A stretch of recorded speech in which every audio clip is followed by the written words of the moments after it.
Kalau korang nak stay di Melaka, hotel ni sangat sesuai untuk korang sebab dia dekat dengan Speedmart. Ada kedai roti, kedai kek depan tu. Ada kedai kuih yang viral juga area sini. Basically dekat sini semua senang lah. 7E ke apa semua korang nak cari memang sangat dekat di area sini.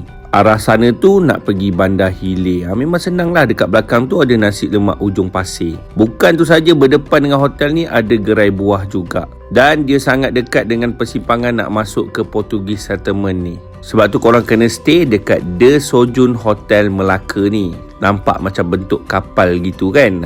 Alright. Rumah makan 100 tahun pun berada sebelah dia je. Sebab tu kata memang senang lah kalau korang tinggal dekat sini. Masuk-masuk je memang bau spa macam ni. Berekon, sejuk, nak pergi dekat lobi dia tu kan. Korang sampai sini, nanti dia akan bagi suasana yang sangat cantik macam ni.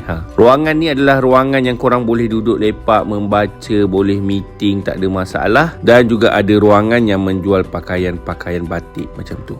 Tempat makan dia pun ada. Dia ada Mama Kim. Dan juga dia ada tempat untuk spa dia macam ni lah. Swimming pool pun ada. Paling best bila kita nak ke bilik tu, ruangan jalan kaki nak ke bilik memang wangi sebab ada bau macam spa macam tu.